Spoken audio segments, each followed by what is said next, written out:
under original consideration, yes. Yep.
All right, I'm going to call the meeting of the Schenectady City Council Caucus to order for February 24th, 2014. We do have one public hearing tonight, if the clerk would read that. Public hearing number 1 regarding proposed legislation deleting obsolete boards and commissions from the Schenectady City Code. All right, and then we'll move into original consideration. If the clerk would read item number 1. Item number 1, an ordinance reappropriating the 2014 budget with regards to the Bureau of Service. This was discussed in the Finance Committee without objection on consent. Item number 2. Item number 2, an ordinance amending the Administrative Code of the City of Schenectady, introduced only with a resolution calling for a public hearing regarding a proposed change to Chapter 255 of the City Code concerning water meters. Also discussed in committee without objection on consent. Item number 3. Item number 3, an ordinance amending the Administrative Code of the City of Schenectady, introduced only with a resolution calling for a public hearing regarding setting rates and fees for the municipal golf course by resolution. Discussed in committee without objection on consent. Item number 4. Item number 4, an ordinance amending the Administrative Code of the City of Schenectady, introduced only with a resolution calling for a public hearing regarding a proposed ordinance prohibiting the sale of single cigarettes.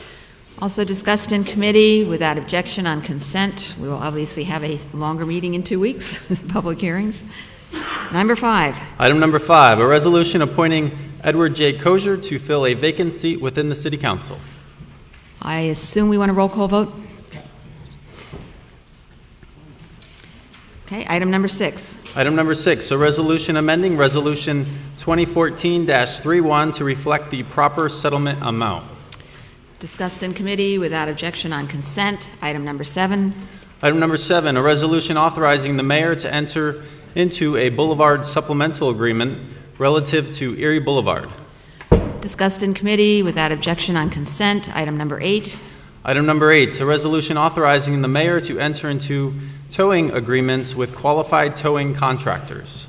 Again, discussed in committee without objection on consent. Item number 9. Item number 9, a resolution authorizing the sale of 946 through 954 State Street. Discussed in Claims Committee without objection on consent. Item number 10. Item number 10, a resolution authorizing the City of Schenectady to settle a claim by Allstate ASO Lucille Marsh. Discussed in Claims without objection on consent. Item number 11. Item number 11, a resolution authorizing the City of Schenectady to settle a tax certiorari for 253 State Street. Also discussed in Claims without objection on consent. Item number 12. Item number 12, a resolution settling a tax certiorari proceeding brought by St. Mary's Church. Also discussed in Claims without objection on consent. Item number 11. 13? Or 13, rather, excuse me. Item number 13, a resolution authorizing the sale of 744 Hamilton Street. Roll call. Okay. Okay, item number 14. Item number 14, a resolution authorizing the sale of 852-854 Albany Street. Discussed in claims without objection on consent. Item number 15. Item number 15, a resolution authorizing the sale of 730 Bailey Street. Also discussed in claims without objection on consent. Item number 16. Item number 16, a resolution supporting a proposed New York State bill to amend the New York State education law. Also discussed in committee without objection on consent. Item number 17. Item number 17, a resolution recognizing February as Black History Month. Okay, this will be taken out of order. Ms. Porterfield will present that. Item number 18. Item number 18, a resolution recognizing Pi Beta Pi. This will also be taken out of order and will be presented go along with the presentation that they will be making. Let's see, Ms. Perazzo will do that. Okay, item number 19. Item number 19, a resolution recognizing February as American Heart Health Month. Okay, this will also be taken out of order. Mr. Riggi will present that. And then two other items that came out of our Claims Committee meeting this evening. Item number 20, a resolution accepting title to various properties from the Schenectady Urban Renewal Agency. Right, again, discussed tonight in claims without objection on consent. And item number 21. A resolution authorizing the transfer of title of parcels of real property. Also discussed in claims this evening without objection on consent. If there's nothing else to come before the City Council caucus, I'll entertain a motion to adjourn.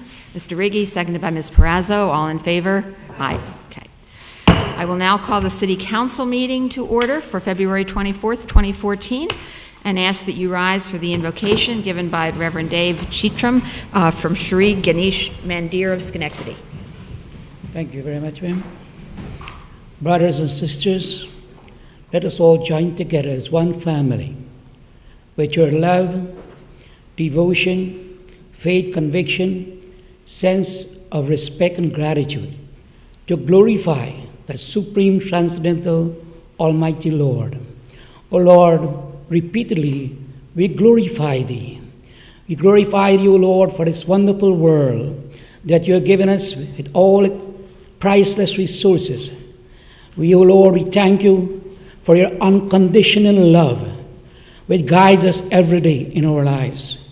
We thank You, O Lord, for Your gracious and divine mercy which provides our needs, our wants, and our desires every day. Gracious Lord, please accept our humble obeisances, our heartfelt devotion, and our sweet love. Blessed Lord, please bless the Honorable Mayor with the ability, the capacity, and integrity to continue to perform his excellent work. Please bless the competent councillors with the erudition, wisdom, and passion to execute their duties and dignity. And please bless the rest of the sweet assembly and the residents of this county for their extraordinary contributions for the ultimate welfare of the committee and this community. May this meeting today be successful, and may all our undertakings be so. May we always be in peace, bliss, and harmony.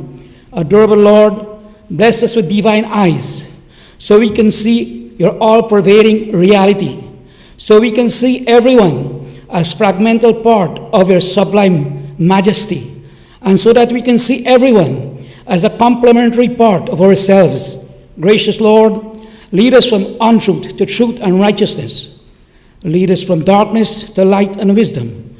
Lead us from death to immortality and eternal bliss. Father, please forgive us for mistakes and offenses and sins that we have committed, knowingly and unknowingly, in our thoughts, words, and deeds. May peace be unto all. May joy be unto all. May divine blessings be unto all. God bless this assembly. God bless this city. God bless America. Thank you very much. I'm going to ask City Clerk Chuck Thorne to lead us in the Pledge of Allegiance. I pledge allegiance to the flag of the United States of America and to the republic for which it stands, one nation, under God, indivisible, with liberty and justice for all. All right, if the clerk would call the roll. Ms. Perazzo. Ms. Porterfield. Here. Mr. Mudabaran. Mr. Riggi. Here. Ms. King. Present. Mr. Erickson excused. Yes. And I should also note that the mayor is sick tonight, so he's being well represented, however. All right, tonight we have a couple of out-of-order resolutions, but the first one I would like to present is this is a continuation of our monthly review of the economic strengths which enrich the city of Schenectady. Tonight we welcome Ellis Medicine, founded in 1885 under the name of Schenectady Free Dispensary, which was located at 408 Union Street. Ellis Medicine is a Schenectady institution which at one time included a 3-year nursing program located right here in City Hall. According to the American Hospital Association, our nation's hospitals employ 5.3 million people, represent the second largest source of private sector employment, spend approximately $320 billion on goods and services from other businesses, and account for nearly $2 trillion in economic activity. Today, Ellis Medicine is a 438-bed community and teaching healthcare system, serving New York's capital region with 4 campuses, including Ellis Hospital, Ellis Health Center, Bellevue Women's Center, and the Medical Center of Clifton Park, plus 5 additional service locations. With more than 3,300 employees and more than 700 members on the medical staff, Ellis Medicine provides a lifetime of care for patients. According to a press release issued by Ellis Medicine, dated January 31st, 2014, 4 Ellis Medicine primary care practices have received national recognition for their patient-centered, coordinated model of care. Ellis primary care offices in Clifton Park, Glenville, and Schenectady, both McClellan and Knott Street locations, have earned Level 3 patient-centered medical home status, which is the highest status achievable by the National Committee for Quality Assurance. In the same press release, Ellis President and CEO James Connolly said, "In this age of healthcare reform, it's imperative that providers and patients work more closely than ever before to ensure the highest quality and most cost-effective care possible." With us tonight, representing Ellis Medicine, is Paul Milton, Executive Vice President and Chief Operations Officer for Ellis Medicine. Please join me in welcoming Mr. Milton on behalf of Ellis Medicine. Thank you for being here. Thank you. So thank you for having me. As you said, I'm Paul Milton. I'm the Chief Operating Officer at Ellis. I have 10 minutes to go through roughly 14 slides, so I'll be quick. I'll give you a sense of the economic impact to the city of Schenectady and a little bit to the surrounding area. Jesse's going to help me here with the slide. So let's go to the next slide. You go to the next one. So this is gives you a sense of how long Ellis has been here. Ellis has been around for 130 years thereabouts. And you can see our second hospital is actually where we are right now, from 1893 to 1906. This picture here represents where Ellis Hospital was, and since then we've been up on the Knott Street campus. Next slide. So we do operate as 4 campuses, as you can see. The upper left there, that's Bellevue. Upper right is the Ellis Health Center McClellan campus. Lower left is our site up in Clifton Park, and then the main picture there, as you see where we are in the city of Schenectady. That's our main campus. That's where most of the employees are, and that's where most of the patient care is taken care of. Next slide. This gives you an idea of our primary care service area. When we do a survey to see of where most of the patients come from, could be many of you in this room, you can see most of them come from the center of Schenectady. So that's primary, our primary service area and the folks that we take care of. Go to the next slide. What we do, what Ellis does for the city of Schenectady, you've mentioned a couple, I think, of the key points here. There is a value metric that the state of New York puts on hospitals, and we scored very well. In fact, we were the 7th best value in the state of New York that looks at quality metrics and cost metrics. As measured by our own business, we're a $370 million organization. Our average employee is in the range of about $75,000 to $80,000 as their compensation and benefit package. We do pay a significant amount of taxes in the community. I have a slide that comes up that'll show you that. It's over $100 million, or $100,000, excuse me. And we provide $4 million worth of uncompensated care or charity care to the community, and roughly $5 million on what we call lost care for Medicare, and about $6 million on sort of unreimbursed or lost care for Medicaid patients. We do a lot of free care in the community in addition to a number of screenings, for example, flu shots that we provide, and we're also training the next generation of caregivers. We have the Belanger School of Nursing and our residency program for family medicine. So we're trying to build for the next generation to take care of all of us in this community. The next slide. Give you a feel for the care we provide to the residents of Schenectady. You can see we have 2 ERs in Schenectady here, one on McClellan Street and one on Knott Street. 58,000 or 82% of the visits into those ERs come directly from Schenectady. And of all of our inpatient care, you can see roughly 65% of all of our admissions, or almost 11,700 admissions, are from Schenectady city residents. I do think it's an important point to make a note here that as you can see in the inpatient care, roughly about 36% then of people from outside this community come into Schenectady for care. Go next slide. So why do patients come to Ellis? A little bit has to do with, or a significant amount has to do with the value statement that I made earlier. We are a very good value, and you can see up here in the slides that our services for stroke patients, for bariatric patients, for cardiac patients, and neuro patients rank as some of the highest in the state of New York. So in terms of providing great quality value and cost value, we continue to provide good value to the people in this community. We were pleased last year by the Chamber to receive the Corporation of the Year. So we've had a busy 5 years, as maybe many of you know, in putting things together for the Ellis system. So we're pleased to be recognized by our colleagues in the community to receive that award. Next slide. Haney's, which is the Hospital Association of New York, which is our state association, puts this information together for us. So this is the direct and the indirect economic impact for the city. So you can see all told here, and this would include not only our business, but what I call the spin-off business. So if I go down the street to a small business here and buy pizza or buy something, there's a significant spin-off effect. So roughly we have spun off, including our own, 5,000 plus jobs and over $600 million into this community. And you can see the taxes that are paid, income and sales taxes, are $38 million federal, $21 million for the state, and then $8 million locally here. So a very significant impact to the city and this community. Next slide. This is our direct impact here as one of the largest employers in the area and in the city. We employ over 3,300 people, and you can see many of them, more than almost 56% of them, are residents of Schenectady.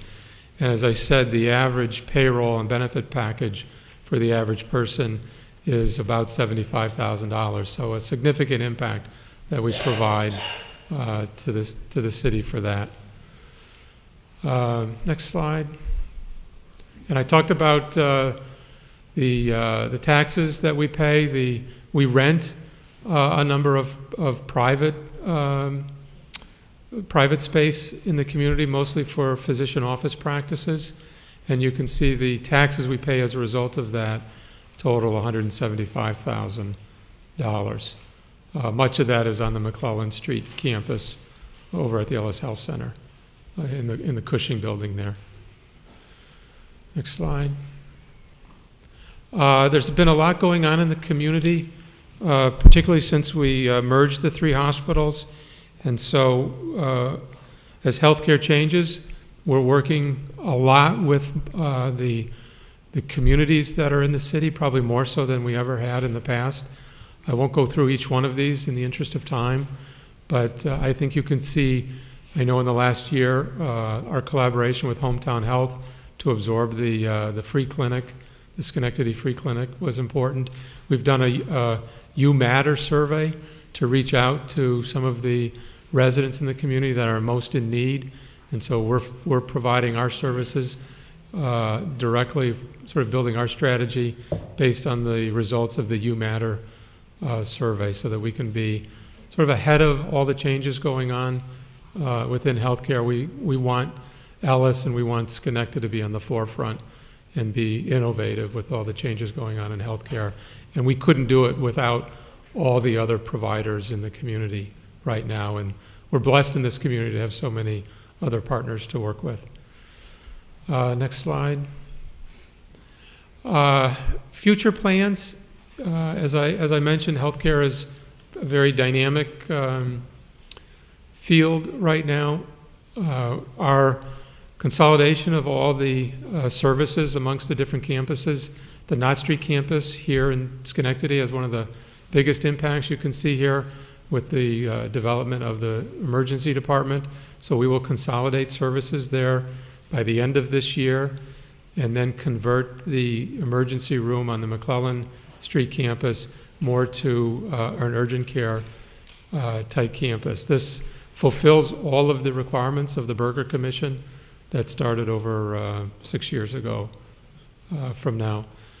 You can see in terms of staying modern, we're upgrading our operating room facilities. Have invested a fair amount of money and educated staff regarding robotic surgery, and over on the McClellan campus have made a significant investment for dental care for our pediatric residents in the community. As I mentioned, this all is important to do by having some expansion outside just the core of the city of Schenectady. So some of our alliances, our own is the Medical Center of Clifton Park, which actually pulls on many of the residents in the southern Saratoga County and brings them down to Schenectady for services to the main hospital. And we are looking at alliances with other healthcare organizations in the greater capital region as healthcare changes to align with other providers yet to be named in the future. But this gives you an idea about sort of the significant things that are going to be going on over the next year. The ER was a big investment for us, $61 million, and you can see a number of construction jobs that were created as part of that, 150 construction jobs in this community. The next slide. I talked about the importance of the future and training the next sort of round of talent. And so we have a family medicine residency program, an osteopathic residency program, and a dental residency program, and fellowships in OBGYN. As you can see here, we've had 40 graduates since 2006 who we've trained as family medicine physicians who have decided to stay in this community. There is a national shortage of family medicine physicians, so we're blessed to have this training program, and we try very hard to keep these very well-trained physicians in this community to take care of all of us. In addition to the School of Nursing, the Belanger School of Nursing, which we have moved up to the McClellan Street campus, we have a very high pass rate for these students. And as you can see, about 50 graduates a year stay in this community and take jobs within Ellis. Many of them stay with Ellis. Many of them we try to work with our partners so they stay in the community here. And next slide. So that's it. I hope I stayed till roughly my 10 minutes. We're here. We've been here for 130 years, and I foresee us being here for a long time to come with all the changes going on in healthcare. So I thank you for your time, and hopefully it gives you an idea of the economic impact that Ellis brings to this city. Yes, and we're glad you're here too. So, thank you. Thank you.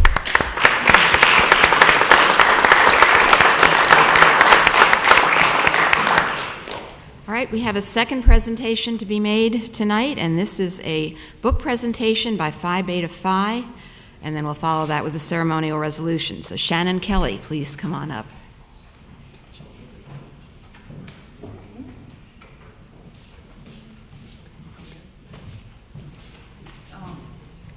Hello, my name is Shannon Kelly, and I'm here with my sorority sisters, Margaret Harvey and Julie Penke. We are members of Pi Beta Phi, the first women's fraternity, some people, we call it a fraternity, but others call it a sorority, founded on April 28, 1867. We are a part of the Schenectady Alumni Club of Pi Beta Phi, which has been in existence for over 85 years. There is also a collegiate members of the fraternity at Rensselaer Polytechnic Institute. Today, we are happy to bring with us a representation of the 500 books that our nonprofit branch of our national fraternity sent to the Schenectady County Youth Bureau. Reading has been an important part of our fraternity history. Last year, we celebrated 100 years of philanthropic service related to reading and literacy. From the earliest days of Pi Beta Phi Settlement School in Gatlinburg, Tennessee, to the books we are distributing today, Pi Beta Phi across the U.S. and Canada are impacting people's lives through reading. It is hard to believe, but statistics from the National Assessment of Adult Literacy indicate that only 1 in 4 children will grow up in today's society being functionally illiterate. With the story of one campaign, Pi Beta Phi will be embarking on a new goal of impacting 1 million lives through reading by our 150th anniversary in 2017. So with these 500 books, which are given with financial help from the Literacy Fund of Pi Beta Phi Foundation and our corporate sponsor, First Book, we are giving the youth of Schenectady an invitation to numerous possibilities through reading. If you are interested in learning more about Pi Beta Phi and its signature literacy project, Read, Lead, Achieve, I can tell you a little bit more after tonight's meeting. You can check out our website, pibetaphi.org, or you can stop by the Green Market this Sunday inside Proctor's from 10 to 2. We will be at the children's table collecting books for the Bridge Christian Church of Schenectady, which is a non-denominational church in Hamilton Hill. And if you bring children along, we will also be celebrating our fraternity's National Day of Service and Dr. Seuss's birthday with coloring projects and making bookmarks. Great. I get the big book here. Presenting that Thank you. Oh my goodness. Let me hold this up here. It's like Christmas here. I know I'm going to drop one, but we've got a whole bunch over here, everybody. Thank you. But somebody has to hold these real quick, because I just have to say a quick thank you here, and I can't miss an opportunity in the microphone. But Vishen, thank you very much on behalf of the Schenectady County Youth Bureau and to the City Council as well. The hundreds of kids that will be served and touched by these books are certainly going to be gratefully utilized. This past summer, for the past 8 summers, we've been, the Youth Bureau has had a program called Page by Page. It's a summer reading program that we utilize at all our summer parks that have the free lunch sites in the city of Schenectady, and we have 35 high school volunteers. The majority of them are Schenectady high school teens that volunteer to read every single day to our kids who receive the free lunch. And what we plan on doing with these books is kind of like the Stewart's Milk Card. If you come 4 or 5 times during the week, we'll punch your card. You come that 5th time, we're going to let the kids grab a book to take home with them. And I think just a wonderful way of expressing our gratitude and gratefulness to everything you've had here. Again, we have them most of our parks. We have Hillhurst, Quackenbush, Steinmetz, Jerry Burrell, and this year we're going to be adding the Woodlawn Park, the new Woodlawn Park I want to call it, where we're already working with the Reverend Phil Grisby to make that a free lunch site, a summer lunch site this year for 3 days a week. So we're going to pilot it there. So with this donation, we have every single park and every single section of the city covered. And again, on behalf of the Youth Bureau, thank you very, very much. Okay, thank you.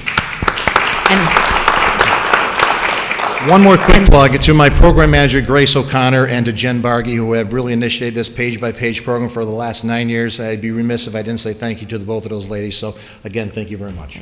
And Ms. Kelly, if you and your friends would like to come inside the rail, we also have a presentation to make on behalf of the City Council.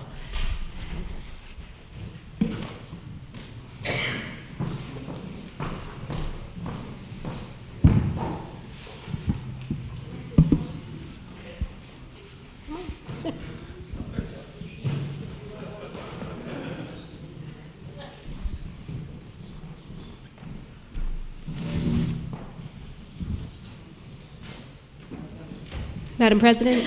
You have the floor. Thank you. This is a ceremonial resolution recognizing Pi Beta Phi.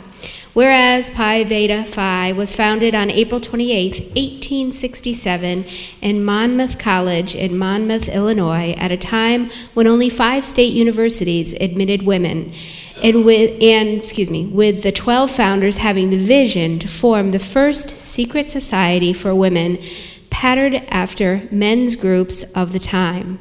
And whereas Pi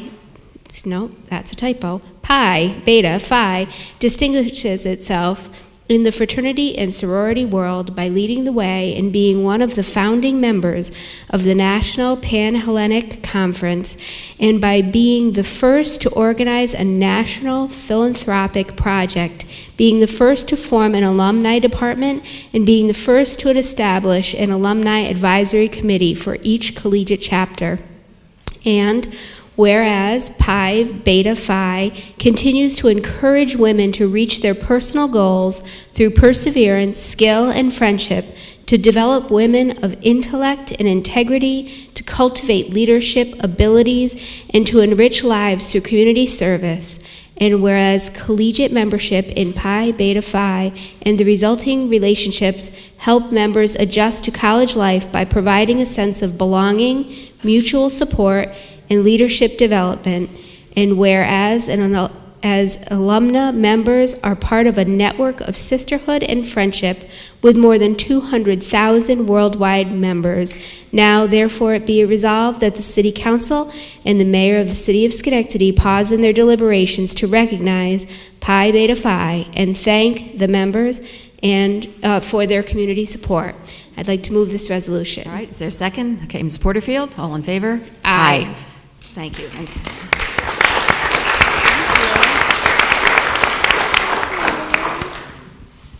I don't want to say it. Thank you. Thank you again. All right, our second ceremonial resolution is our resolution for Black History Month, and I'll ask Ms. Porterfield to go to the podium. I'd like to invite those that are here on behalf of Black History Month to please come inside the rail.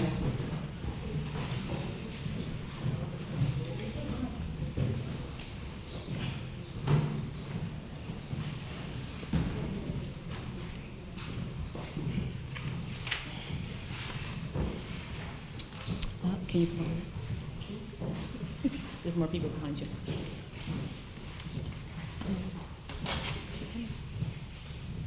Is everybody in? Madam President. You have the floor. A ceremonial resolution recognizing Black History Month. Whereas, beginning around 1619, when a Dutch ship brought 20 Africans ashore at the British colony of Jamestown, Virginia, slavery spread quickly through the American colonies, resulting in an estimated 6 to 7 million slaves being imported to the New World during the 18th century alone. And whereas, although the Union victory in the Civil War gave some 4 million slaves their freedom, African Americans were on course to face additional significant challenges, including lynching, segregation, and the denial of basic fundamental rights. And whereas, in spite of these injustices, African Americans made and continue to make significant contributions in several fields, as reflected in the writings of W.E.B. Du Bois, in the music of Duke Ellington, and the resolve of great athletes, the likes of Jackie Robinson, and visionaries such as Frederick Douglass, Harriet Tubman, and Dr. Martin Luther King, Jr., and in the exemplary service of unsung heroes of Black regiments of yesteryear. And whereas, by recognizing specifically several famous firsts by African Americans, including Hiram Rhodes Revels, U.S. Senator, Pearl Mosley Braun, female U.S. Senator, Joseph Rainey, U.S. Representative, Thurgood Marshall, Supreme Court Justice, General Colin Powell and Condoleezza Rice, U.S. Secretaries of State, Mark R. Chairs, Chief of Police for the City of Schenectady, David A. Patterson, Governor of New York State, Eric Holder, Attorney General, and the election of Joseph Allen as the first African American elected to the Schenectady City Council.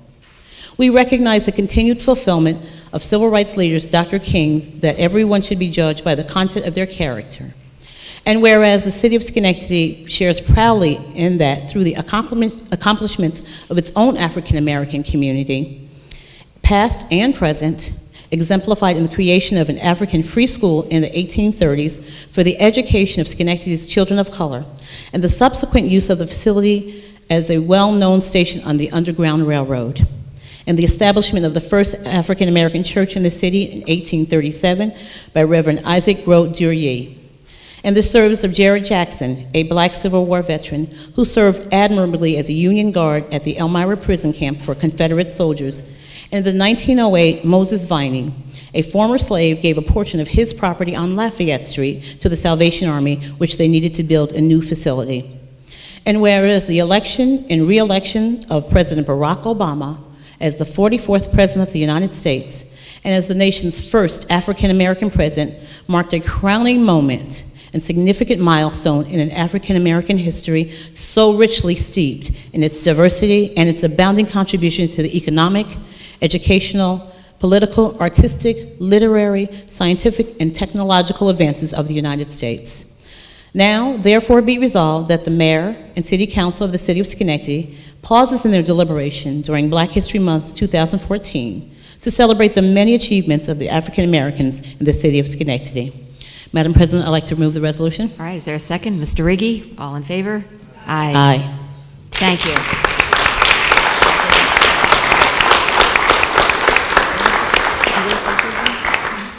On behalf of the African American community, we want to thank, each year the city takes time to recognize the contributions of African Americans during Black History Month, and we really appreciate it. And we also appreciate the fact that the city has been instrumental in helping us document historical places in the city of Schenectady.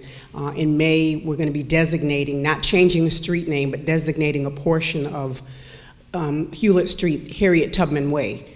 And that's because of the support of the City Council, and we really appreciate it. Thank you, thank you.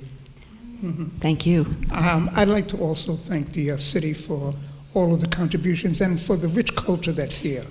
A lot of people don't realize how rich the culture is and what we have going on in Vale Cemetery in terms of all of the different diverse people that we have in this city, and we should be grateful that we're here. Thank you. There's a fact sheet on the, we'll leave it right on the bench, but there's a fact sheet that has African American first in the city of Schenectady from the 1600s to current. Nice. Well, thank you. Okay, again, thank you very much.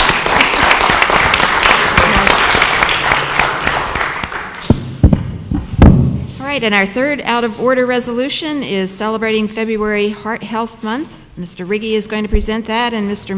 Milton from Ellis is going to come up and receive it.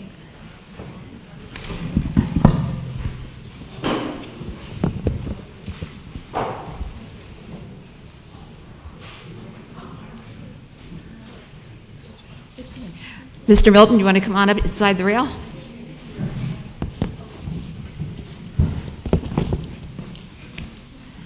Okay, Mr. Riggi, you have the floor. A ceremonial resolution recognizing February as American Heart Health Month. Whereas more than 2,150 Americans die of cardiovascular disease each day, approximately one death every 40 seconds. And whereas heart disease claims more lives each year than all forms of cancer combined. Whereas cardiovascular disease is the costliest disease with direct and indirect costs estimated to be $312.6 billion per year. And whereas the research is clear that there are preventive strategies as well as community-based strategies that can increase survival rates from cardiovascular disease. And whereas the valuable contributions of health professionals, including the medical staff who make up the cardiac care team and other health Heart health programs at Ellis Medicine perform a spectrum of life-saving services each and every day. And whereas making the right choices relating to proper nutrition, physical activity, and other health lifestyle choices are essential to living a heart-healthy life. Now therefore be it resolved that the month of February 2014 be recognized as American Heart Health Month in the City of Schenectady, and the City Council calls on all its citizens to join the City Council and Mayor in reaffirming our commitment to fighting cardiovascular disease. Madam President, I move this resolution. All right, is there a second? Mr. Budavaran, all in favor? Aye. Okay, motion is carried.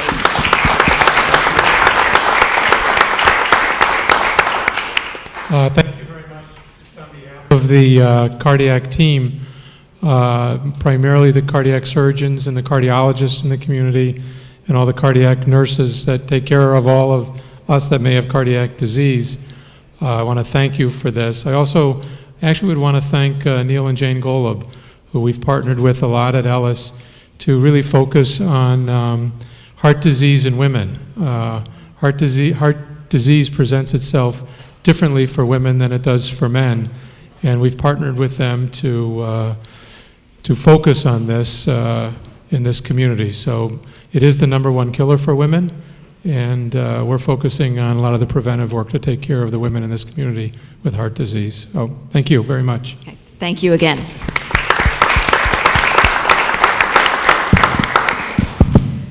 All right, that concludes the ceremonial resolutions. We'll now move on to our one public hearing, which is dealing with legislation, proposed legislation, which would delete obsolete boards and commissions from the Schenectady City Code. I have 3 people signed up to speak. The first is our City Clerk, Chuck Thorne.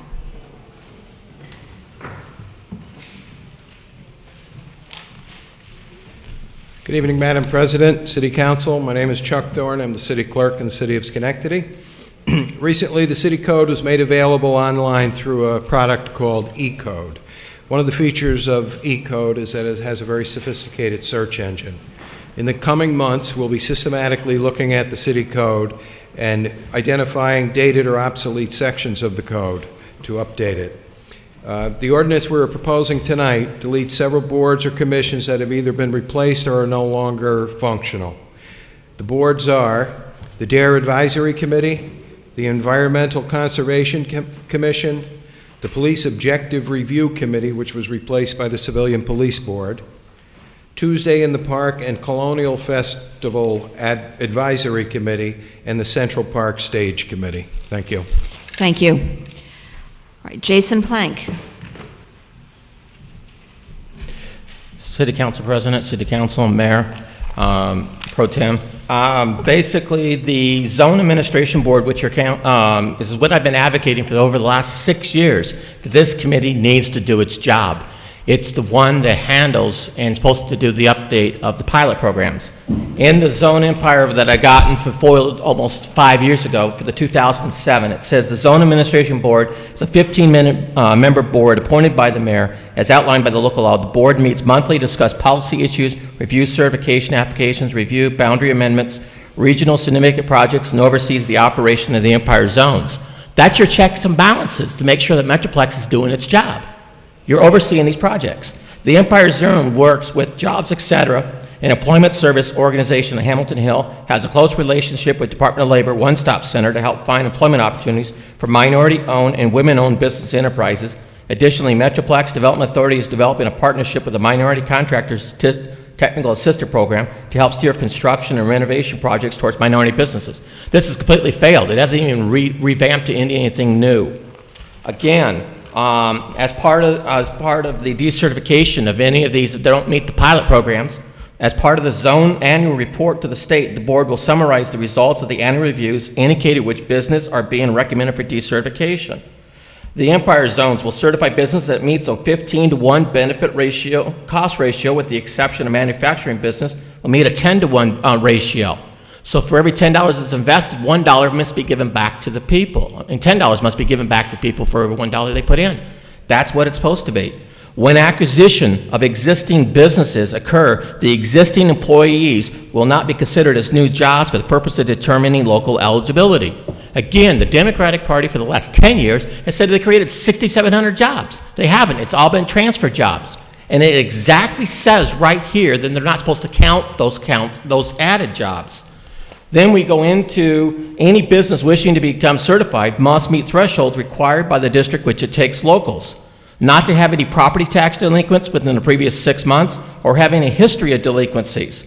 Any business that does not reach the 50% of threshold requirements for district in the first year will be decertified. These are all different requirements of the Empire Zone Board, and this board needs to be revamped. It needs to be put back into place so we can understand how these pilots are actually being put through. What is the cost-benefit analysis? Where is these pilots? Are they creating the jobs? They're not creating the jobs. And, you know, we've got other things that are saying it. Where's the minority? Where is the person with disability? Where are the jobs? And it's not even here. And this board needs not to be decertified. It needs to be revamped and put back into place so we can have the accountability. Thank you. Thank you. Vicki Hurwitz.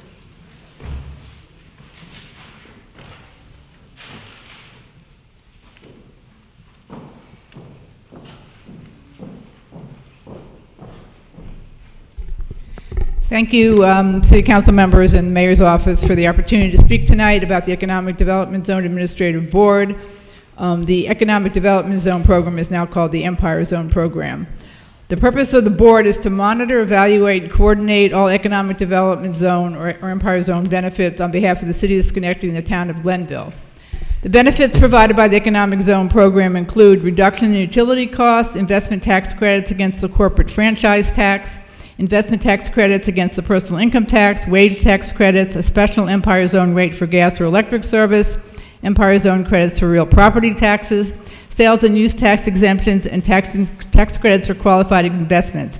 These economic incentives are different from those offered to businesses by the city and county IDAs and by Metroplex. In order to receive Empire Zone certification, the business must fill out an application and include, among other things, description of its investment in the Empire Zone facility, existing and projected additional employment at the facility. To apply, a business must agree to list all opening for jobs and training programs with the local job office service of the New York State Department of Labor. Targeted, and for the jobs must be listed for targeted individuals that include low-income persons, those receiving public assistance, those whose income is below the most recently established poverty rates, and are people who have just been honorably discharged from the Army or other military services. Although the Empire Zone Program has sunsetted, businesses that have zone designations are still required to report annually to the Zone Administrative Board. Reporting requirements include that the business has met projections set forth in the application, and if applicable, an explanation as to why not. Total existing full-time equivalent jobs, total remuneration and paid to employees in the zone, tax benefit used and refunded. As I mentioned, the board has an annual evaluation role in this program. Therefore, it should not be eliminated, but in fact should be reactivated to ensure that businesses still in the program are meeting their goals. Thank you. Thank you. All right, I have no one else signed up to speak, so I'm going to declare the public hearing closed, and we will move on to approval of the minutes from February 10th, 2014. Okay, Ms. Perazzo, seconded by Mr. Mudavaren. All in favor? Aye. Okay. Communications and petitions. Communications presented to City Council for Monday, February 24th, 2014. Under official, from the mayor, a list of appointments dated February 24th, 2014. Under general, received letter from the president of the American Gold Star Mothers extending their gratitude for the recent donation from the city. Under petitions, there are none. Thank you. Committee reports. Mr. Riggi. Thank you, Madam Chair. Tonight, the City Council is going to support a bill sponsored by Senator Farley and co-sponsored by Senator Kasich. And this is it's Bill S-6282, and it will amend the education law in relation to authorizing the option of assigning community service as an alternative to suspension of students or in conjunction thereof. So now if students misbehave, if this bill goes through, hopefully it will, the school district will have the option of also, with suspension, to also order community service, which I think is a good thing, and maybe we can start getting things in line a little bit. So I thank the council for their support of this bill. I think it's an important bill for the city of Schenectady and the city school district of Schenectady. Thanks. Thank you. Anyone else? No? Okay. We will then move to privilege of the floor related to the legislative agenda. I have 5 people signed up to speak. The first is Harry Brand.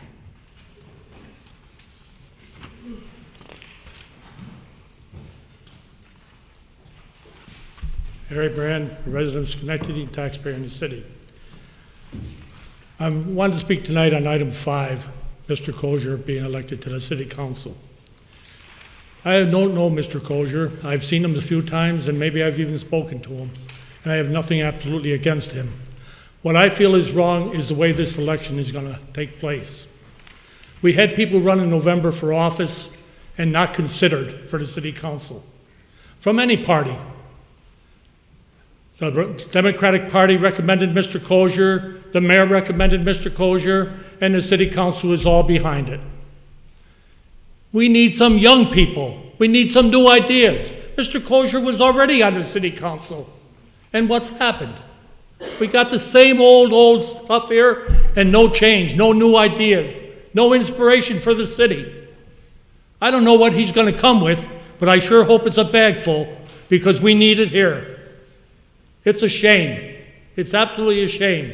It's a wonderful thing to belong to any party, to any organization, but sometimes you have to have your own backbone and stand up for your own thoughts and rights. And I don't see it happening here, and it's a shame. I belonged to many organizations in my time, but I can guarantee you that none of them swayed me when it came time to vote. I don't know what you have in store for yourselves or for anybody else. And if any of you hope will be the next mayor, I certainly hope not, because this city deserves better. And I'm serious about that. I haven't seen any progress here to show the citizens in this city to be considered for anything. It's a shame. Our neighborhoods, our streets, everything has gone down. Downtown, one thing, but we don't have a department store. We don't have only one supermarket in the city, and you want to keep the same old thing. Experience. What have we got for experience? How many of you people came down here and really spoke and talked about your neighborhoods and what you wanted to do to improve the city before you were put on the council? I don't remember many of them. Yes, a couple times, a few times, but no new ideas. The same old thing. And now we're falling right back into it again.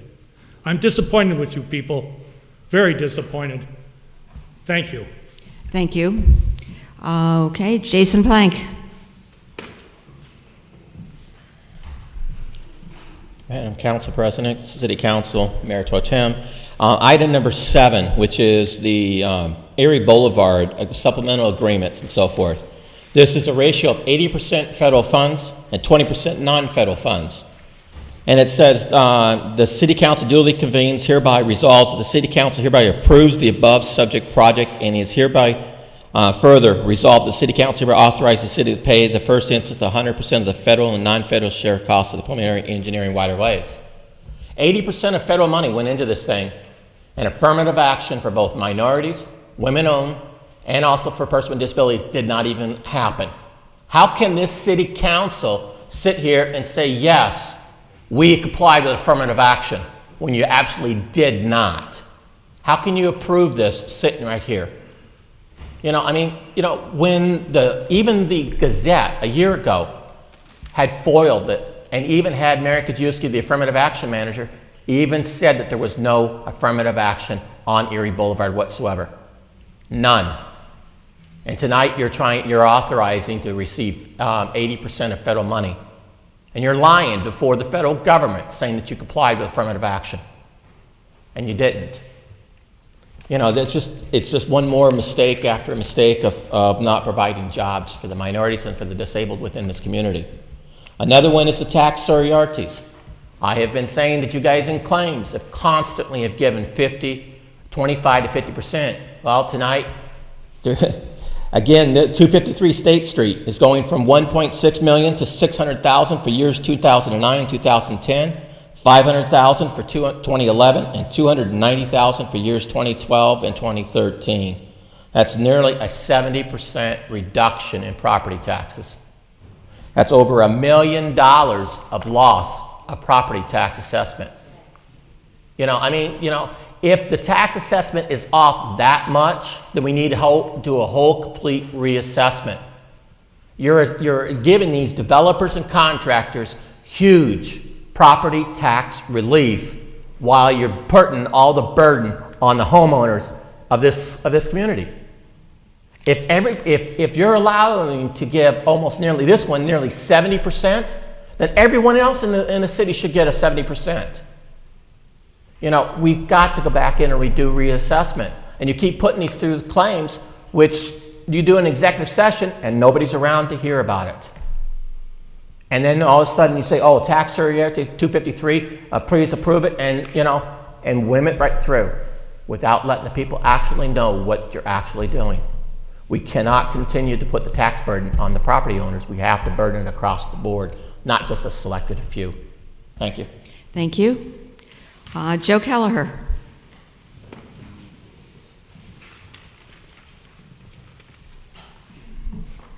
Good evening, City Council, Madam President. My name is Joe Kelleher, and I'm a resident of the City of Schenectady. I want to speak on resolution number 5, and I want to preface this by saying I know Mr. Cozier. He's a valued community member and definitely an asset to the Woodlawn neighborhood. And with respect to Mr. Cozier as a person, however, there is a definitive conflict of interest by appointing a county civil servant employed in a managerial position to a city council seat. This creates a division of loyalty, especially when it comes to issues of business between the city and the county. Regardless of whether an individual in such a position and capacity recuses themselves of a vote, they would still have influence on a decision that would impact local business from a county perspective. Appointing an $85,000 per year county employee to a $14,000 per year city position is a grave injustice, not only to the person, but to the people of the city. Inasmuch the recent quote in which our city council president has stated Republicans need not apply with respect to the vacant seat is contradictory to the diversity that this city's council majority boasts to endorse. The statement is clearly a political discrimination and opposes the president's own words of encouraging anyone who is willing, able, and qualified to apply for any open position. While there may be some racial diversity amongst the city council, there is definitely a lack of party diversity to provide a true representation of the city's residents. The vacant city council seat belongs to the people and not to a party. Thank you. Thank you. Mary McLean.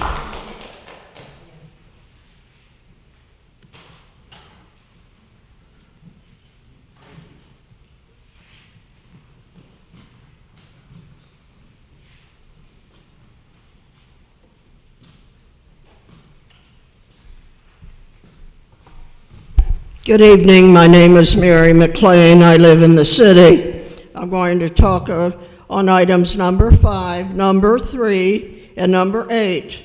Mr. Cozier should not be appointed to the vacant seat.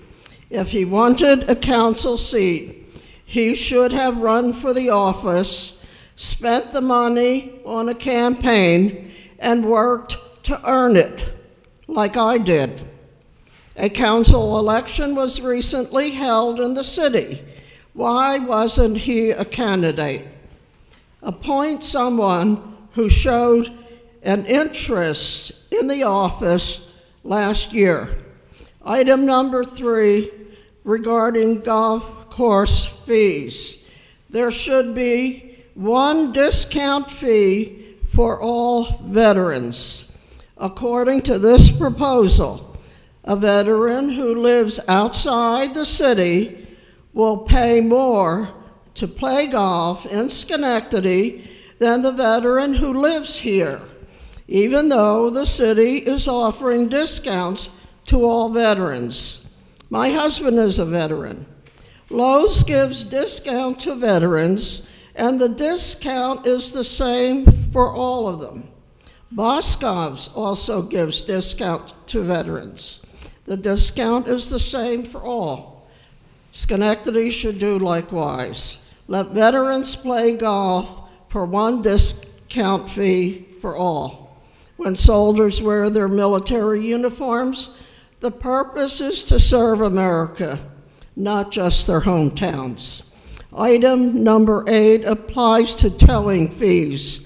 According to the proposal, the city will receive a $35 kickback if a city policeman makes the phone call to the towing company to remove a car from an accident scene in Schenectady. Forget that the policeman is already on duty. Forget that the taxpayers pay them a good union wage. Tonight, council wants to vote to receive $35 for his services if a policeman makes a phone call to a towing company to tow a car away from an accident scene. Voters, please understand what is happening to you tonight by the Democrats and ask yourselves, is this proposal positive? I wouldn't vote for such a thing. Thank you. Thank you. Mohammed Haifez.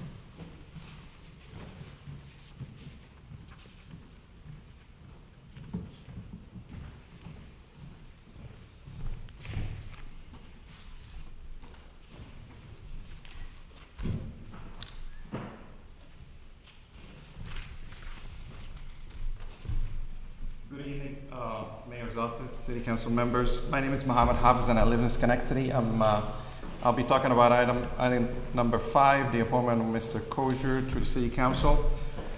Section 3 of the General City Law prohibits council member from holding any office for which the compensation are paid for by the city treasury by fees or compensation under an act or ordinance of the City Council.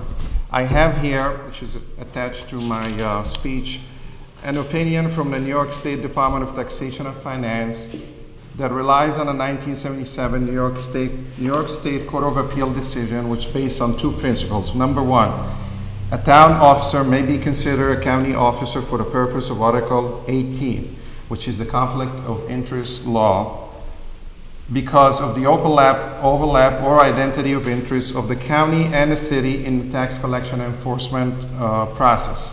Number 2, a city councilman will have considerable role in the preparation of city budget and property assessment increases, collection issue and the sale of foreclosed properties, negotiation of the city-county contract, negotiating the city share of the sale tax.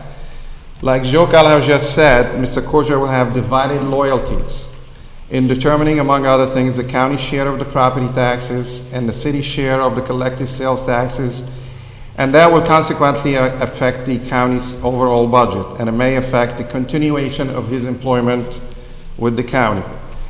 Mr. Kosher has already declared that he will resign his position as a member of the Schenectady School Board. As it turned out, the New York Education Law, Section 2502-7, forbids Mr. Kosher from holding a position at the Schenectady School Board and become a city councilman. For the foregoing reasons, I asked Mr. Polser, who is not here, Mr. Falatik maybe will decide that, to determine whether Mr. Kosher's position at the county and his position at the city councilman are incompatible. If the Corporation Council determines that the 2 positions are incompatible, Mr. Kosher will have to resign his county job before he becomes a city councilman. Thank you. Thank you. All right, I have no one else signed up to speak to this, so I will declare this portion of the meeting closed, and we will move to approval of the legislative agenda. I'll entertain a motion to approve the legislative agenda. Okay. Ms. Perazzo, seconded by Mr. Riggi. All in favor? Aye. And then we have 2 roll call votes. If the clerk would read those. Item number 5, a resolution appointing Edward J. Kosher to fill a vacant seat within the City Council. I'll entertain a motion to move that to the floor. Ms. Perazzo, seconded by Mr. Mudavaren. All in favor? Aye. All right. Does anyone want to speak first, or just speak when you vote? Okay, let's go. Ms. Perazzo?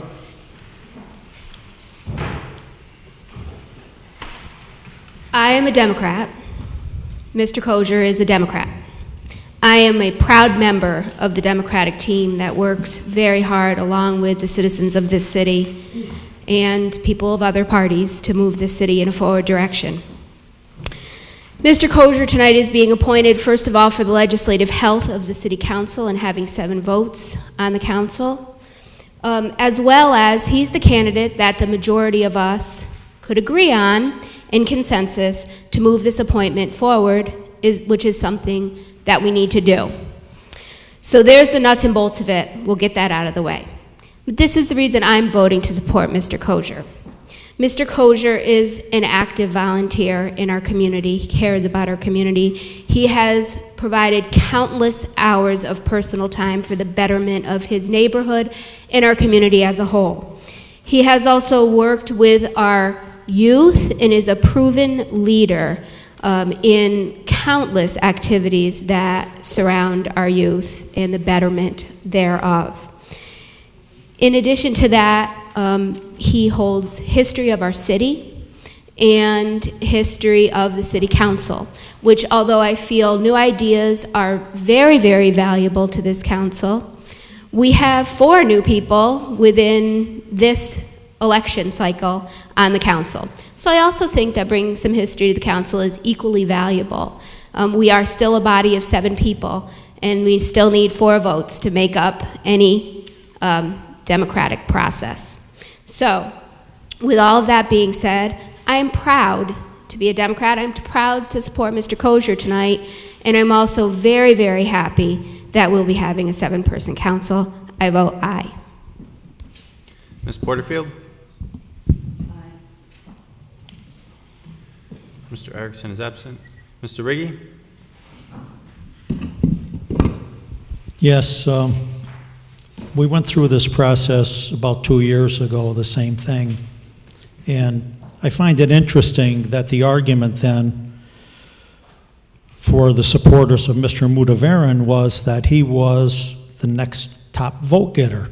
As a loser, but he was the next top vote getter, and that's why he deserved the seat, because of that. So if we use that logic that my colleagues on the council used 2 years ago, then it would be Joe Lazzari would be the guy that should be appointed tonight.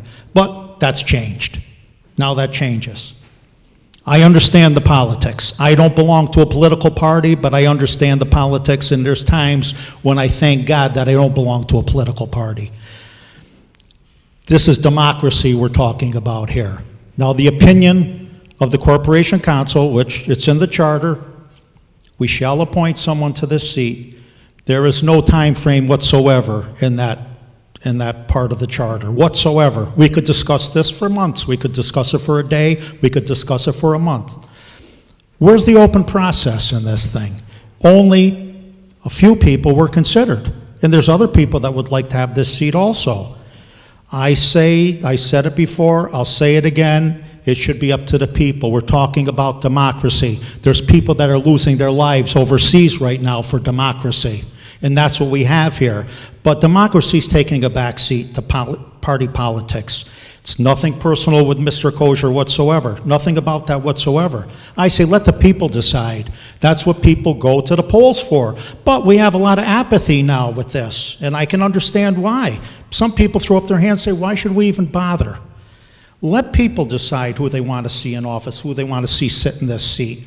That's what it should be all about, nothing else. But I find it interesting again, and I'll bring it up again, that the argument from 2 years ago all of a sudden changed. It shouldn't be the next top vote getter. That's kind of interesting. I find that interesting and a little disingenuous. That's the way I find it. So I will, for these reasons, I am voting no. I want to let the people decide who sits here. Not today, in November, when they'll have to decide again. That's when they should decide and seat this person. Mr. Mudavaren? Mr. Mudavaren? Ms. King? I also believe having Ed Kosher on the city council will be a very positive thing. He brings, I think, some very valuable experience. I feel we need that, and I'm very happy to vote aye. So, 4 votes. Motion passes. Okay. 4 yes, 1 no, 1 Okay. absent. All right. The second roll call is item number 13. Item number 13, a resolution authorizing the sale of 744 Hamilton Street. Okay. Ms. Perazzo. Ms. Porterfield. Mr. Riggi. Yes, just quickly on this. This is a property that's being sold, but in my opinion, we're not following the process that we should be following. This person, contractor, has been working in this house for 2 or 3 weeks, doing all kinds of work in the house, that tonight we're going to pass legislation to transfer the house. I don't think this is the right way to do things. We're putting the cart before the horse. I understand the expediency sometimes of things, but there's other ways to do it. Why are we here voting? We're voting on something that's already being worked on. I don't understand. That's the part I don't understand. Can't get my arms around, and I'm taken to task by certain individuals, department heads for this. I'm doing my due diligence as a council member. I have a right to ask questions about things, and that's my right as an elected official. Until I'm not elected, if I choose to run again or don't run again, that's my business. Until I do that, I'm going to do my due diligence, and there should be more of that from the city department heads, due diligence. To get an email saying this contractor jumped the gun and thought it was a done deal. Well, who gave him that idea that it was a done deal and is putting a furnace in a house that he doesn't even own? I don't even know why he would want to do this personally. I don't understand this. It's not good business. I wouldn't do it unless I knew I had title to property. But if that's the way people want to do business, my integrity means too much to me. I'm not going to be part of that, so I vote no on this. Mr. Mudavaren? Ms. King? Aye. Mr. Erickson is absent. 4 yes, 1 no, 1 absent. So it carries. All right, then we will now move to privilege of the floor regarding city business. I have 7 people signed up to speak. The first is Joe Rodriguez. Good evening. Just 2 things real quick. One, I'd like to thank the city street crew. I honestly think that they did an outstanding job in the last 2 snowstorms. If you notice, the streets are totally clear, nothing above. Usually you have a dozen or so left. But these guys did an outstanding job, especially on our street, and I'm pretty sure around the city.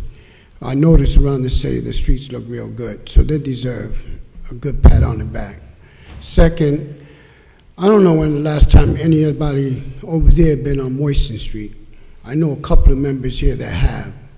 But in the last, besides the fire on Christmas Eve, they tore up 3 holes on the street. Now we have a water leak that's coming from possibly, I think it's house number 25 or 27 that's on the middle of the street. I called the council member who checked into it, and they have to give the property owner some time to repair it. I can understand that. The thing is now it's developing a hole. You have 3 of them when you first approach Moisten Street, then you have 3 more after that pothole, that water leak. So you're basically driving on a Baja, up and down. This is one street. I come here every time and talk about that one street. It's just one street. And I can't see why the city can't find $5,000 or $10,000 to repair one street. Just think about it. One street. You repaired Van Curley Street a couple of years ago. That's not heavily traveled. It was repaved. But Moisten Street, again, was overlooked because of years ago when they did the Vail community and mismanagement of the funds or the grants. Moisten Street was left in the dark. Everything else was done but Moisten Street. So again, I just ask, when is it Moisten Street's turn? Thank you. Thank you. Harry Brand.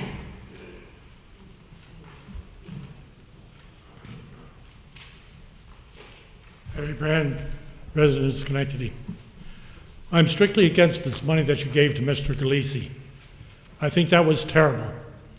You could have given it to Ellis Hospital, could have given it to the city mission, Salvation Army, but Mr. Galisi had to have that $500,000. What's going on here? What's going on?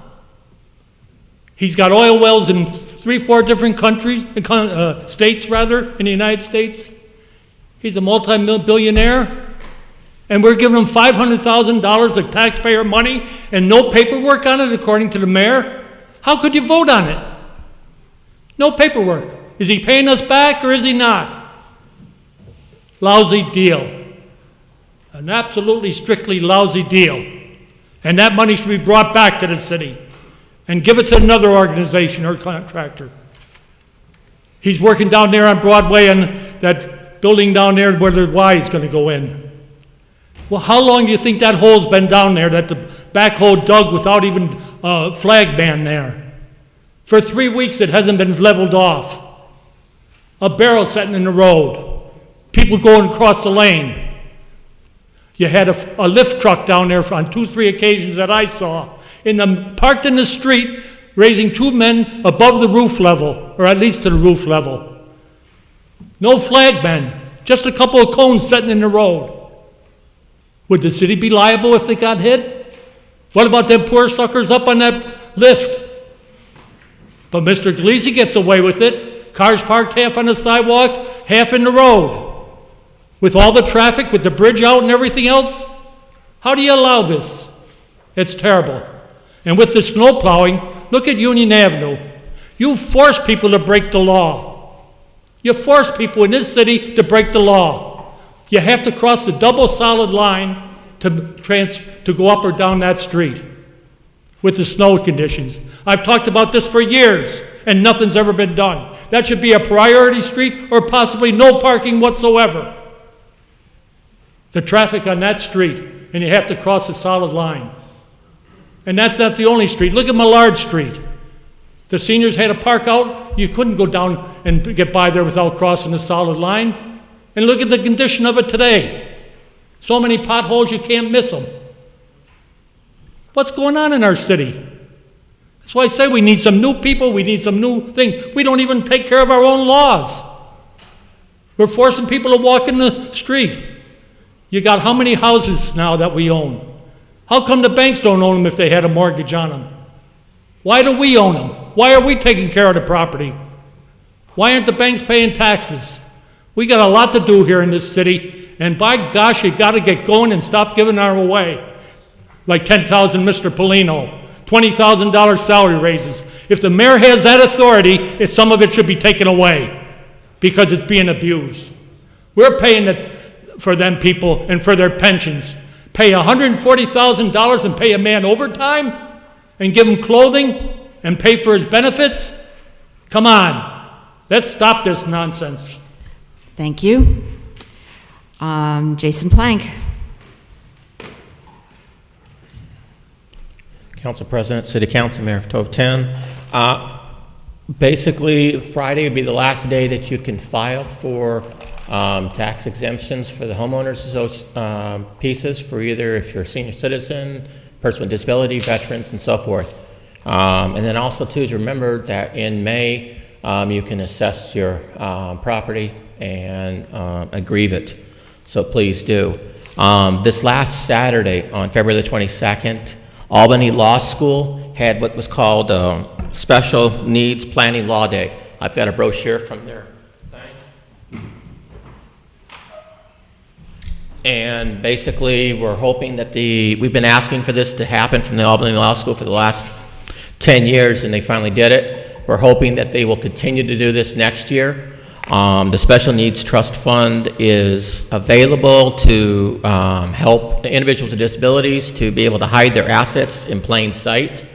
And it's a very good, effective means of providing the necessary things that normal Social Security or Social Security disability will not provide for. And it's a good benefit. Also, too, Alice Hertz Sommer, at the age of 110, died on London in London on Sunday, and she was thought to be the world's oldest survivor of the Nazis' Holocaust. So we've just now lost a piece of history, and hopefully under civil rights we will not lose the memories. And so anyway, thanks. Thank you. Joy Hall.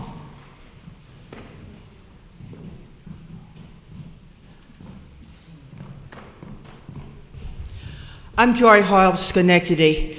There is a lot of holes everywhere. It's not just one street or two streets, but it's everywhere. And the worst thing of it is this. These drivers are trying to beat the light, going around a corner from another street and hit somebody. That is a serious thing right there.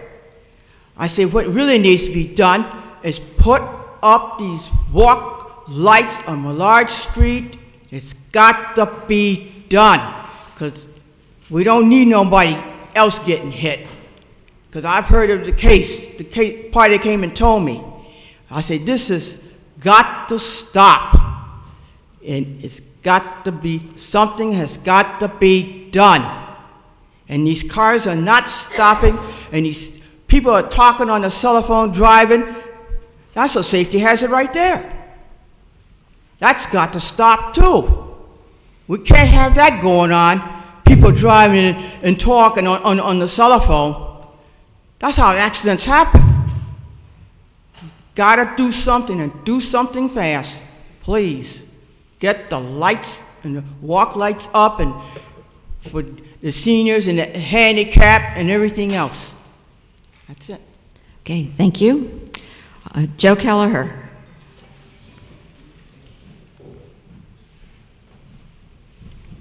Good evening once again. Thank you for allowing me to speak. I want to speak about the American Legion. As I've mentioned before here at the Rail, I am a wartime veteran, served during the 1980s during Grenada, and I'm the Sergeant at Arms at the American Legion Post 1092 on Upper Union Street. And one of the things I wanted to bring to the attention of the City Council is more so to make a request. One of the things that we do is we retire the flags and do the appropriate ceremonies, and typically it's done on Flag Day or in the Flag Day weekend.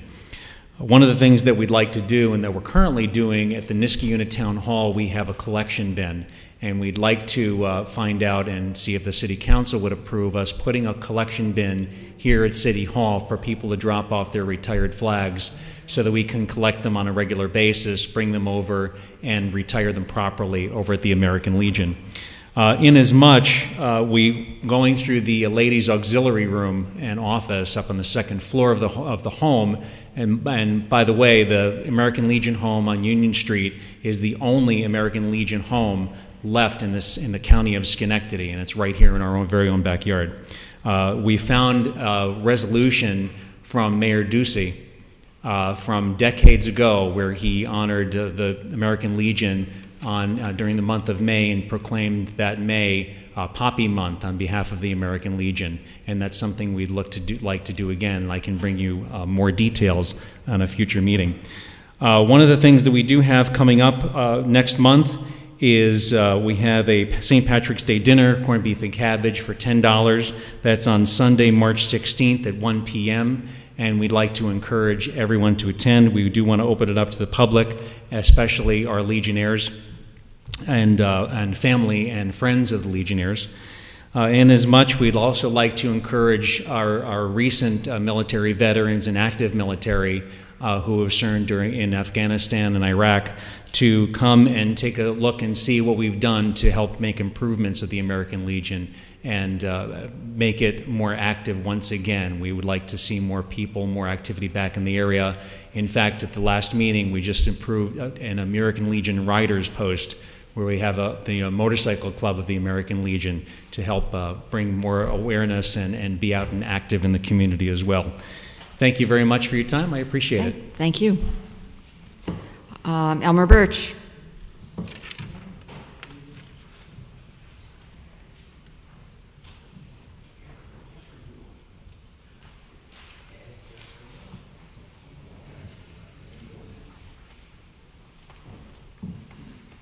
Before we start, perhaps you might tell where the dinner was going to be, the St. Patrick's Day dinner.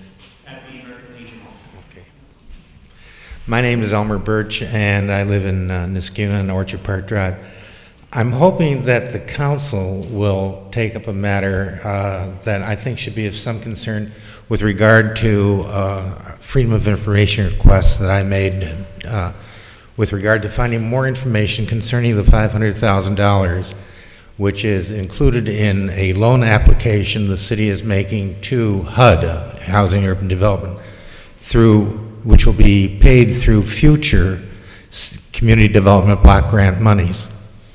In looking at this from another perspective, what caught my attention is that I didn't know, what is being done for the city in exchange for the $500,000.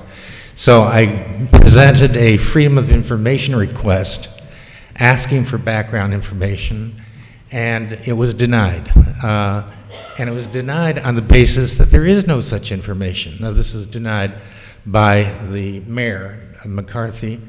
I subsequently wrote on January 13th to Mayor McCarthy appealing the denial of the information, and that wasn't even responded to.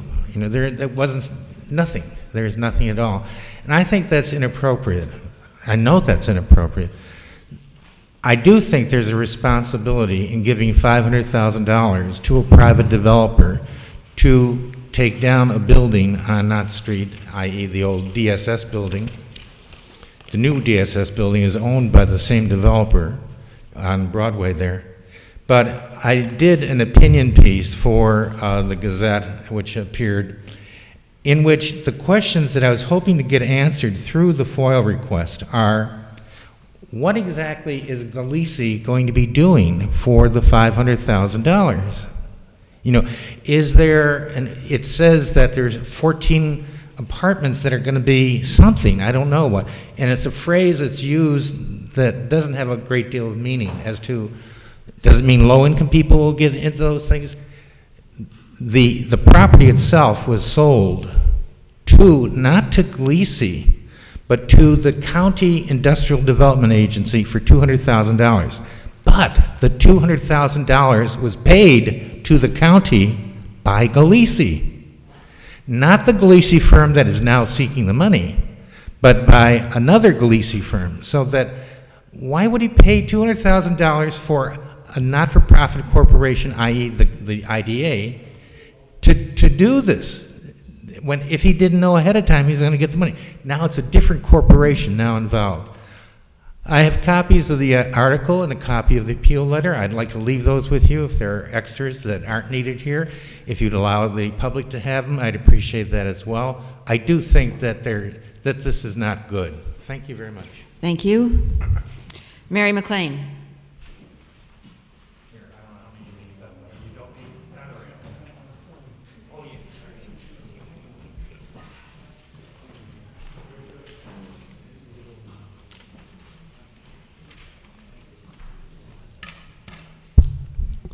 A couple of things tonight.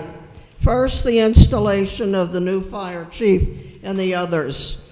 I do not think there is any citizen who has received more courtesies and services from the city firemen than have been shown to me. They have come to my home several times, and I have been to the fire station on many occasions. All of them showed concern for my welfare, and I always express my appreciation to them. During his time as fire chief, I have sent thank you notes to Mr. De La Sala. I attended the viewing for the fireman who was killed in the snowmobile accident, and I sent a sympathy card to the department. During the installation, I too looked around at all the uniformed men and women and said to myself, how wonderful. Folks, if you ever need the city firemen, they will give you their best. On another note, I spend a lot of time attending bi-monthly committee meetings.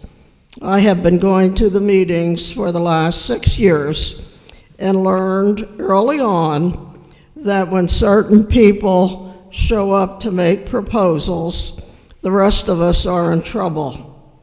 So I found it humorous when a council member stood in this chamber and said, "We listen to the department heads, discuss the issue, then act on it." That's not what I would do if I was sitting in one of those seats. I would do my homework first, sort out the facts, and follow through on the proposals. That's what I do now, and I'm not a council member. For instance, if a land is for sale, I go to look at the property. If rezoning is required, I find out what the people want. On the night the council discussed Jack's Place for the house located in the GE plot, a council member said, "We cannot have people carving out rooms in the historic areas." If council had done its homework, they would have known that a department head carved out an apartment for a relative in his home in the GE plot. Folks, do your homework. I know I would if I was sitting there. Thank you. I have no one else signed up for privilege of the floor regarding city business. I'm going to declare that portion of the meeting closed. Before we go to miscellaneous business of the council, we did receive a text from Mayor McCarthy indicating that Mayor King of Gloversville is in attendance. I don't know whether, Mayor, you're still here, and if you are, would you just rise and let us recognize you? Oh, did he? Oh, okay. I guess he apparently just left a few minutes ago. I'm sorry about that, but we appreciate his coming. I'll also make one other quick announcement too. I was reminded that the Economic Development Zone Board is not being eliminated. That is not on our list. So we will now go to miscellaneous business of the council. Ms. Perazo. Yes, thank you. First of all, I want to say congratulations to the Land Bank. They sold their first property. And it's 106 Strong Street. A Schenectady couple that now lives on State Street renting bought the property. They're going to rehab it, move in with their infant. Within 6 months, this house was, of course, formerly in disrepair and foreclosed on. So the Land Bank is just a wonderful, wonderful tool for our community to be able to use. I remember when we were going door to door, talking to people about the Land Bank and helping them understand what it could mean for our community. And it's just so refreshing to see that we, first of all, made the cut, because there's very few in the state, and also that we're starting to utilize that tool to better our neighborhoods. And that's something that's really, really important. I also want to bring to light a brand new website. It's called parkschenectady.com. It is a map of all of our downtown parking lots and also events that are going on and news. And so, in other words, if you're coming into Proctor's for a show, or if you're going to Schenectady Light Opera, it will show you where the parking lots are located, what they're best suited for and what they're closest to, and also what costs are involved, if there are costs that are attached to that. So again, it's parkschenectady, all written out.com. And there are also some absolutely gorgeous pictures of our downtown and of the fall colors. They're just beautiful. Thirdly, just kind of an announcement. It was a recent article, but I want to bring it to the forefront of people's attention. It's not going to open until probably more toward June, somewhere between April and June, the article said. But we have a brand new business opening up at 515 State Street called Puzzles Bakery and Cafe. And they'll be serving sandwiches, baked goods, soup, and they'll be staffed completely with adults with autism and developmental disabilities. And I just think this is just another wonderful thing to add to our downtown. These types of businesses just enrich our community, and everyone should be involved in the community. So I just love this initiative, and I want to put it on people's radar. Finally, I'm very excited about the sale of the property on State Street. We have a brand new family literacy center that's going to be built there, and also some retail development, and it's just it's a another good and positive thing for the city. Lastly, I have a lot to say tonight. I'm starting again to talk about graffiti removal in the city. Spring is coming. I'm looking for community groups that are willing to adopt a week, which would mean they would pick up the supplies and the property lists and meet the youth on probation and go out into the community and guide them through their work that day. So please, if you're a community group and you want to adopt a week or 2 weeks or maybe even the whole summer, no, it's really too demanding for one group, please contact me. I'll certainly be reaching out in return. Thank you. Thank you. Anyone else? Ms. Porterfield. Thank you. In our public hearing tonight, we talked about the proposed legislation for boards that were obsolete in the city code. One of the boards that was on that list was the Affirmative Action Advisory Board. And just want to let people know that that is not a board that will be deleted, and what we are going to do is actually reactivate that board. The Affirmative Action Advisory Board shall be appointed by the Chief Executive Officer with the concurring vote of a majority of the members of the City Council. The board shall concern itself with all aspects of equal opportunity in hiring, employment, promotion, complaints, purchasing, and contracting. We will be looking for people to actually be on that board, and the board by its very nature it needs to be a diverse board. Right, the original legislation had 9 members. We're discussing the number of members, but I just want to say the groups that need to be represented for those who would like to submit their resume for this. Women's interest will be on there, Hispanic interest, minority interest, disability, and veterans interest. And additionally, there will be 3 members who would be members at large who are sensitive to problems of intergroup relations and represent various segments of the city.